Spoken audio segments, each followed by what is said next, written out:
நம்ம நினச்சத விட பயங்கரமான ப்ரமோ ஒன்று வந்துட்டு, ஏன்னா விஜய் காவேரியை பார்க்க மாட்டார், அதெல்லாம் நம்ம டீம் ஏமாற்றிடுவாங்க அப்படின்லாம் சொல்லிட்டு யோசிச்சு வச்சுருந்தோம்.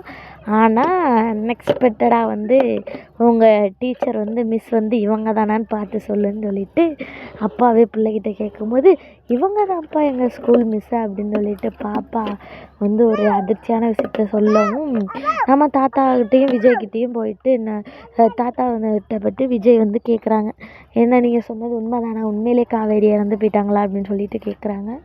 ஆமான்னு சொல்லவும், நிச்சயமாக இதுக்கப்புறம் அதுதான் ஒரு பாப்பா யாரோ மெசேஜ் பண்ணியிருந்தாங்க, கண்டிப்பாக அக்கா அது இப்படி நடக்க வாய்ப்பு இருக்குக்கா அப்படின்னு ஒரு பாப்பா மெசேஜ் பண்ணியிருந்தாங்க. என்னென்ன மெசேஜ் பண்ணியிருந்தாங்க அப்படின்னா, அக்கா விஜய் ஒரு பிடிஎஸ் ஷேர் பண்ணியிருந்தாங்களா சித்தி, அதில் விஜய் கோவமாக இருக்க மாதிரி காட்டியிருந்தாங்கல்ல, அப்போ ஒரு வேளை சித்தப்பாவுக்கு சித்தியை கேட்குற மாதிரி இருக்குமா, காவேரி உயிரோடு தான் இருக்காங்க அப்படின்னு சொல்லிட்டு கேட்குற மாதிரி இருக்குமான்னு கேட்டிருந்தேன்.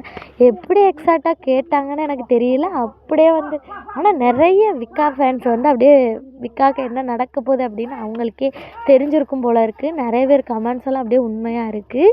இனிமேல் எல்லாரோட கமெண்ட்ஸையும் எடுத்து தான் வீடியோ போடணும்னு நான் நினைக்கிறேன். ஏன்னா அப்படியே எக்ஸாக்டாக நடக்குதுல்ல, அந்த பாப்பாவுக்கு ரொம்ப தேங்க்ஸு. ஏன்னா நீ சொன்னது மாதிரியே நடந்திருக்குடா, ஹாப்பியாக இருக்குது. அது யாருன்னு தெரியலை, நேம் அதில் சரியாக கொடுக்கல. நீங்கள் யாராவது நேம் இதில் கமெண்ட் பண்ணணும்னு நினச்சிங்கன்னா கமெண்ட் பண்ணுங்கள். எனக்கு ரொம்ப ஹாப்பியாக இருக்குது ப்ரமோவை பார்த்து. யாரெல்லாம் ஹாப்பியாக இருக்கீங்கன்னு நீங்களும் கமெண்டில் சொன்னீங்கன்னா எனக்கும் சந்தோஷமாக இருக்கும். ஓகே ஃப்ரெண்ட்ஸ், இதுமாரி அப்டேட்ஸ்க்கு நம்ம சேனலோட இணைஞ்சிருங்க.